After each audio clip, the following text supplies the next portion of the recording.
Hello, Cancer. Welcome to your reading with me, Cindy. Cancer, it's Starseed Lightworker week this week. I am trying to tap in to see what your sort of like your Starseed activation energy is right now. Like what is going on for you in a very cosmic way, I guess, you know, like deep shit. Some deep shit been pulling through. I can't guarantee, well, I actually really can't with messages like this, that this is going to be, well, you went down the street and you saw Bob, and then Bob really pissed you off, and then you went down the street and you were in a bad mood to your mom, and you feel bad about that, and now you go, it's not that at all. It's not that at all. This is deep esoteric shit coming out. So just get ready, okay? I'm going to use the Starseed Oracle deck, and I'm going to use the Starman Tarot. Are you ready? Buckle up, baby. Okay, let's get ready, Cancer. Going into outer space. I didn't know what type of reading to do this week. And David Bowie came into my head. It was yeah. Space Oddity. I don't know. That sounds like Starseed energy to me, my friends. So, Cancer. Cancer, what? There's a Starseed activation energy around them right now. What energy is this? Or Cancer working with? Starseed activation energy for Cancer.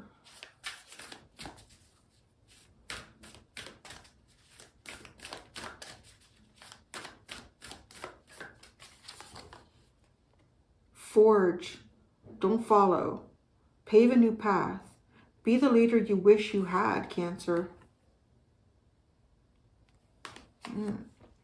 So, you got to go somewhere nobody's gone before. You got to do something nobody's done before. Maybe you've sat and you've waited and you've hoped that someone would do it. But that's not what's going to happen. Because you got to do it. There you go. Ready? Ooh, cracked open. Trust the timing. Double mission. Wow, interesting. All right. So double mission. Lightworker Starseed. Serve the world by being you. Oh, Cancer. Of course you would get double mission. Always comes up for you guys. When I did years ago and I did those readings about what is the significant importance of you, like each zodiac sign. Remember? No, if you don't know what I'm talking about, Cancer came up as being the portals of love. So how that works is Cancerian energy experiences love and emotions in different ways that have never been experienced before. It's almost like it's like a little DNA thread that gets activated in you and you have some type of experience. Sometimes the love feels good, sometimes the love does not feel good. But you experience it, and by doing that, what I was showing is like, you know, when you're trying to put water onto a very dry surface, like it doesn't really cling to it. It'll just kind of bead off. But if there's already water, like two water molecules will join, they'll connect. So it's almost like because you produce that energy, that same energy in the cosmos can then penetrate Earth, because it's like you open the portal. And then everyone has the opportunity to experience love in the way that you initiated it. So do you see how that's a double mission? Like you're here, yeah, you're being you, but you're serving the world just by doing that. Like just by doing that. Because you're opening up little portals. You're opening up little portals. You're having experiences. And sometimes they might feel very mundane. But there's an emotion inside of you that gets activated and felt that's not been felt in that context or in that way here on Earth before. It's like emotional evolution that you create on Earth. Okay? All right. So now, you know, you walk around as a Cancerian and say, yeah, I feel it all. Oh, Cancer, I feel it all. You can tell people, I have a double mission. If it wasn't for me, nobody here would be evolving emotionally. Take that to the next family get together, right? So you're doing that. Yeah, you are. Of course you are. Now, then you have trust the timing. Trust the wave you came in on. Time is not running out. Cracked open, rock bottom, surrender to the alchemy of life. So it's something going on right now where you're kind of like where you were, because it's underlying, so it might be, where you were feeling like you hit the bottom. There's nowhere else to go but up at this point.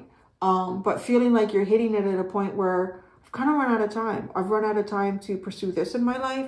I've run out of time to fulfill this dream or wish, or, you know, that's what I get when the time is not running out. So you haven't. Okay. Like you haven't.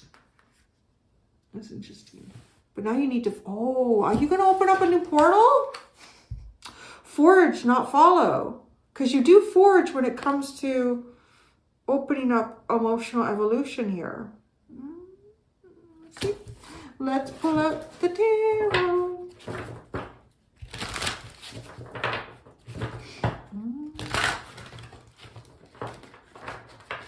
That's like a new earth.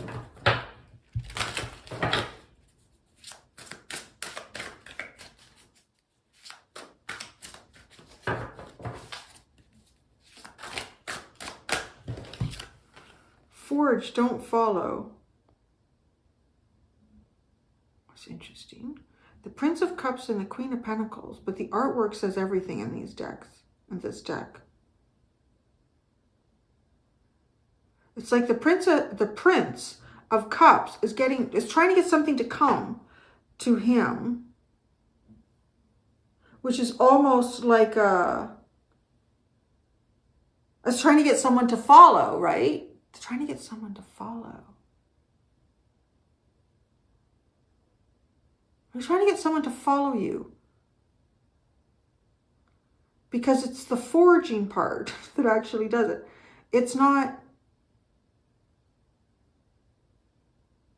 right? I mean, in kind of a way, it feels very, I mean, if you've ever dealt with an animal, a pet or a little kid, it's always the way to go. Like, don't tell them to come over. It's never gonna, at least they don't for me. They never do. Ever. That's what I always say. Just like walk away. Walk away. And I'm like, where are you going? Walk away and now follow. And that's foraging. This was happening in Gemini. Where I was just like, words were just channeled out of my mouth. Foraging, but I said foraging. It's just sort of like wandering and collecting, right? Things that you can, I don't know, cook with, collect, build, foraging. Look at this. Okay, right? Forage, don't follow. But look at this, look at him. He's like, come. No. But then what is the Queen of Pentacles doing? She's making something totally new there. What is she up to? She's totally foraging. She's like doing something nobody's done before.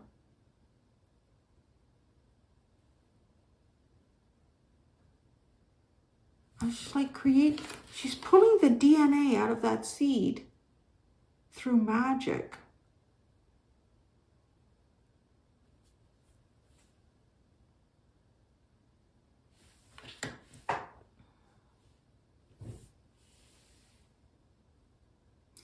If something or someone has been trying to get you to go down their path, you shouldn't.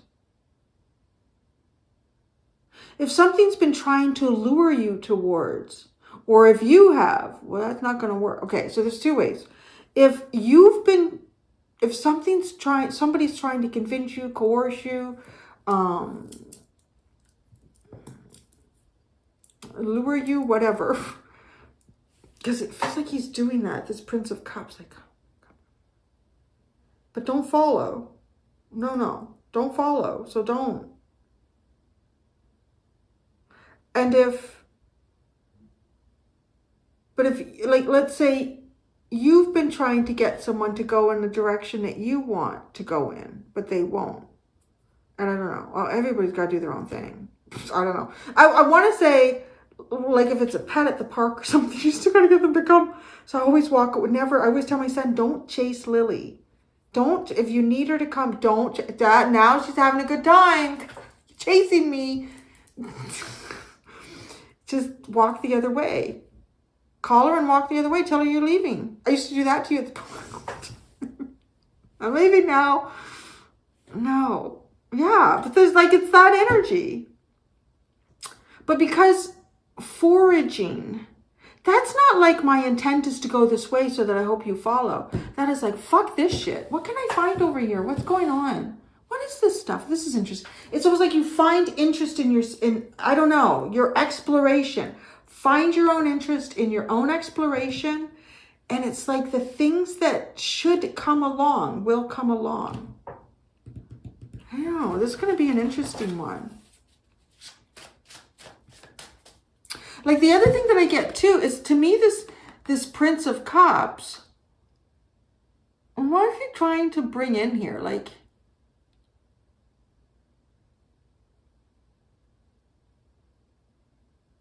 I'm just going to say, if you've ever wanted to write like something romantic, because there's something about like with these skulls, it just reminds me of like Hamlet or something like from Shakespeare, but there's a note and it's the Prince of Cups. So it has kind of like this romantic energy.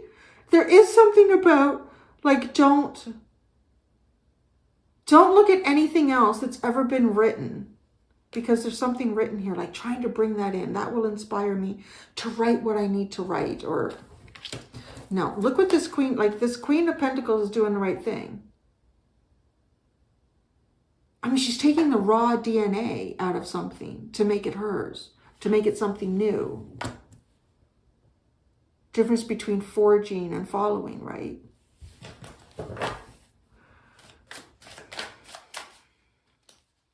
Pave a new path. Do this a different way. That's what you, well, that's kind of what you're doing. So, okay, there's that.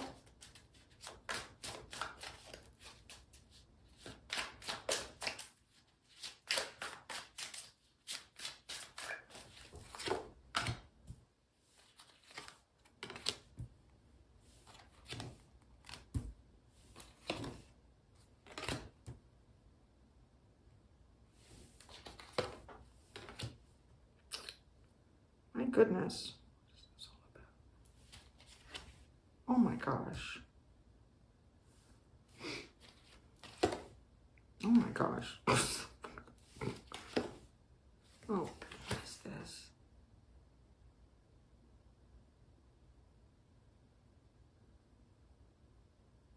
Wow. I don't know. It's okay. This starts off where are we going here? Okay, the Prince of Pentacles and the Three of Swords. With this Prince of Pentacles, yeah, he's going to be Three of Swords because he's not looking at things the right way. He's looking at the past. There's like past frequencies here that he's focusing on. The horse is trying to bring him forward, but he's looking at these past frequencies that aren't helping him. And right, the Three of Swords. There's heartache here. There's sadness.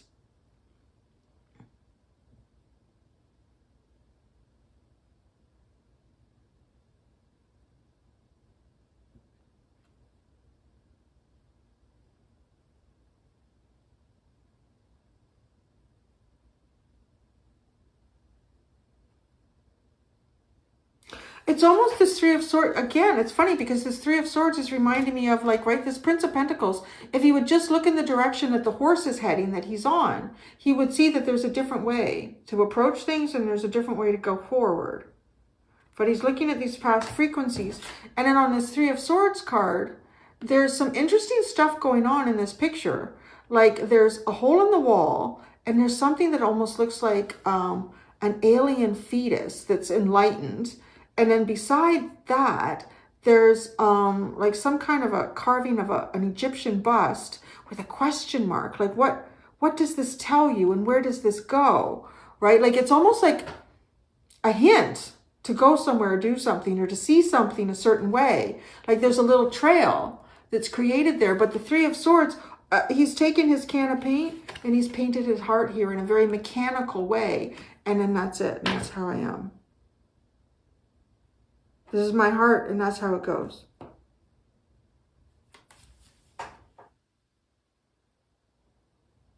No. Right? Like he kind of mimics to me the person sitting on the Knight of Pentacles, the Prince of Pentacles, who's not looking in the right direction. He's looking down. They're both looking down. Okay. Boy, because there's something here. There's something that your heart and your mind know distinctly well. With Justice and the Star sitting right underneath. This is something that both your heart and your mind know beyond any other doubt. I don't know what it is, but you know. Or maybe it is. Maybe it is something about the emotional evolution that you create here. I think there's a part of that in this reading because for you to get double mission, I mean, that's totally what that brings in for me. So yeah, you are experiencing these things on your own. I mean, that's your own personal experience. But in actually doing that, what you don't realize is it's also benefiting the whole collective.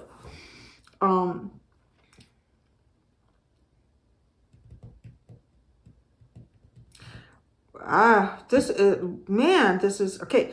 This justice, balance in the heart and the mind with the star. I want to say too, though, this is like profound healing of both your heart and your mind. A profound level of healing here that has gone on. And then the tower into the sun. That's pretty, like your first 4 cards, they're all major arcana. Actually, your first 5, you'll see what the next one is too. So then this is breaking down maybe everything you knew to see the truth. But when your heart and your mind are in alignment, you can break it all down and see the truth. And then the 6 of Pentacles and the Empress. See, the Empress was your other 5th. Your 5th major arcana.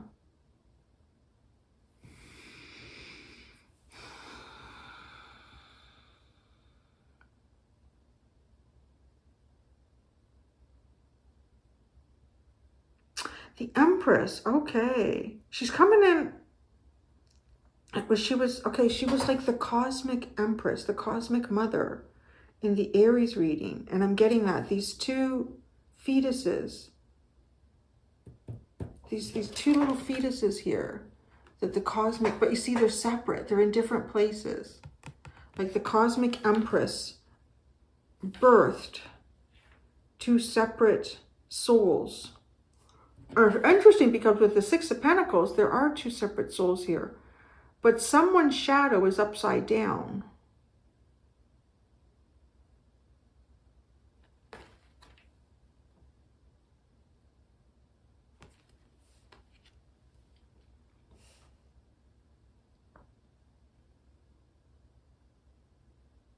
This is somebody here was needing to do some type of shadow work. There's a shadow sitting behind someone here. Why?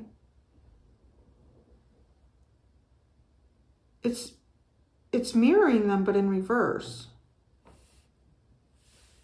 So I don't know if that is something significant between you and someone. Somebody shadows you, but in reverse.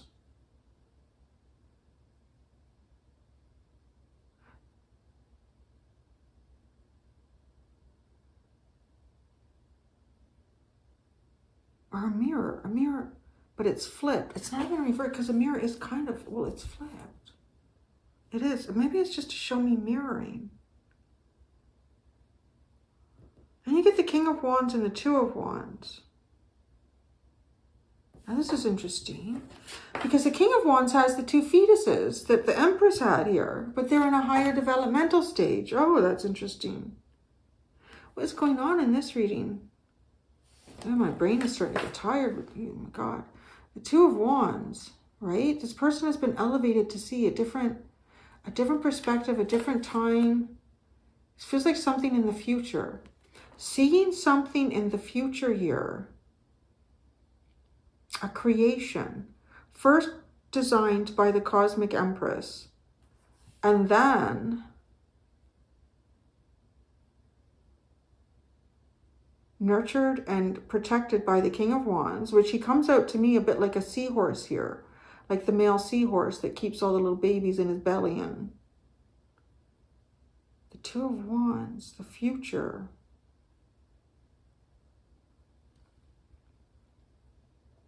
Somebody's starting to see the future. Or they're understanding their path. Because this 2 of Wands, even though, I mean, it's, to me, it represents, you know, the future. What do you see into the future? What do you project for yourself? But he's looking back at the card behind him, and it's this Empress holding these 2 fetuses. Or not holding them, but creating the 2 fetuses. It's almost like understanding where you've come from, knowing where you are now, which enables you to see where you're going in the future. Forge don't follow. Pave a new path. Where you're going. You're going to be the leader you wish you had. You're becoming the leader you wish you had had. Curious with the Six of Pentacles. Why is there a reversed shadow? The Eight of Wands.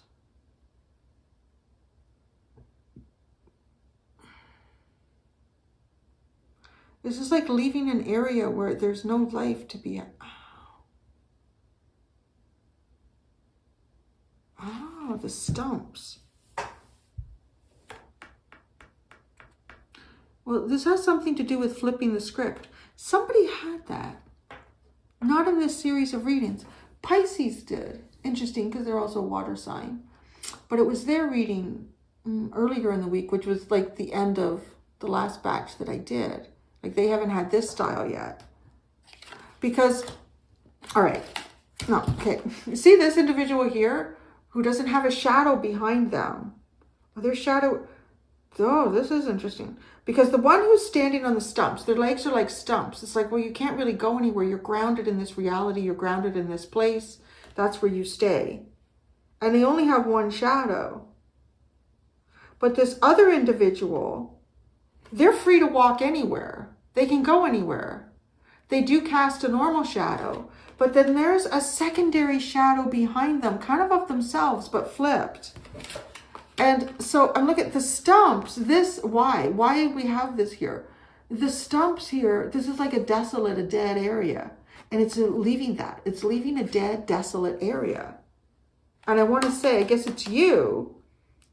And you're able to cast two shadows here. Know where you are and know where you're going. This other energy only knows where it is. It can't move beyond that. So you're moving beyond. So this is almost too like something that would have perhaps been an equal share. But it's like you come to recognize this is dead and desolate. I need to move forward.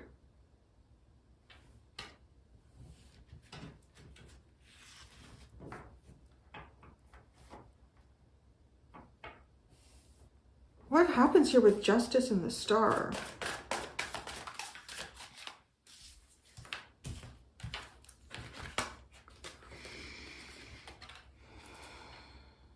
The Nine of Swords and the Hanged Man.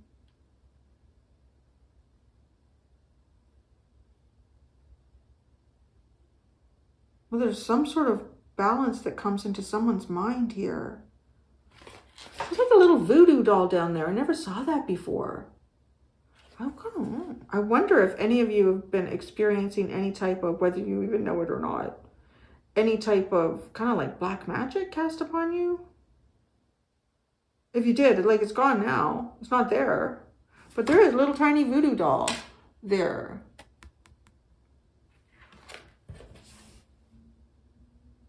And then the Hanged Man.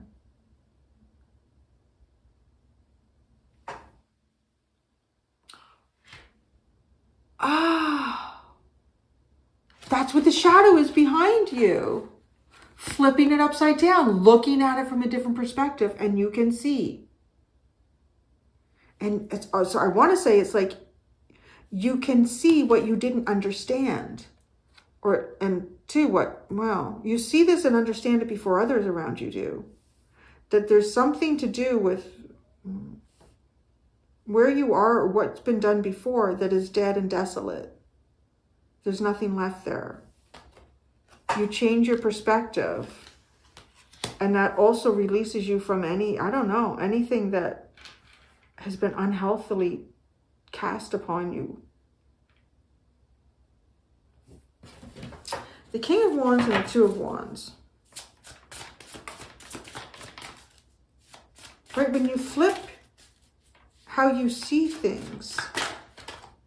Well, you got the Two of Pentacles, the Two of Wands and the Two of Pentacles. They're both up in the air, these two. Give me a second with that in a minute. Well, now I lost what I was saying. I'm going to clarify that in a minute instead of just saying it. So the King of Wands, the Two of Wands, we got the Two of Pentacles. Both of these energies are like up in the air, up in the stratosphere. They're seeing something in the future. Now the Two of Pentacles, there's There's things to consider here. There's the past and the future. You're like, it's a very temperance type energy. You're on the cusp of some type of change here for yourself. And this is about, well, it's all about foraging.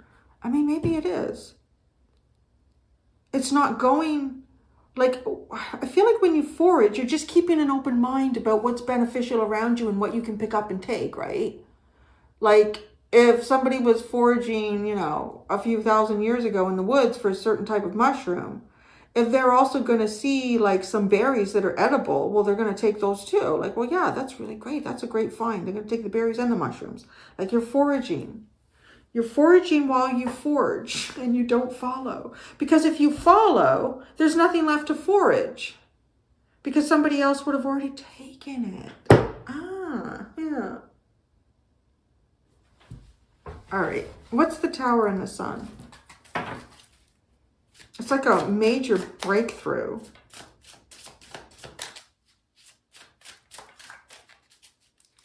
The Tower and the Sun.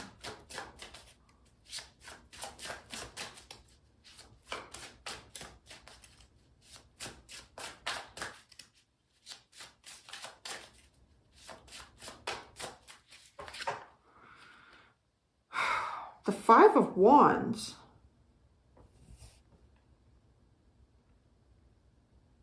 Oh, that makes sense. Well, if you're down the same path as everyone else, you got to compete for what you want.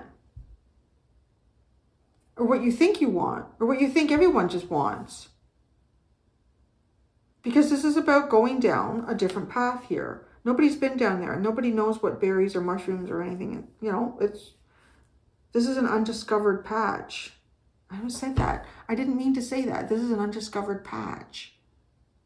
What does that mean? This is what was happening in the Gemini reading. I wanted to say path. This is an undiscovered patch. It could be a spot, like a literal spot.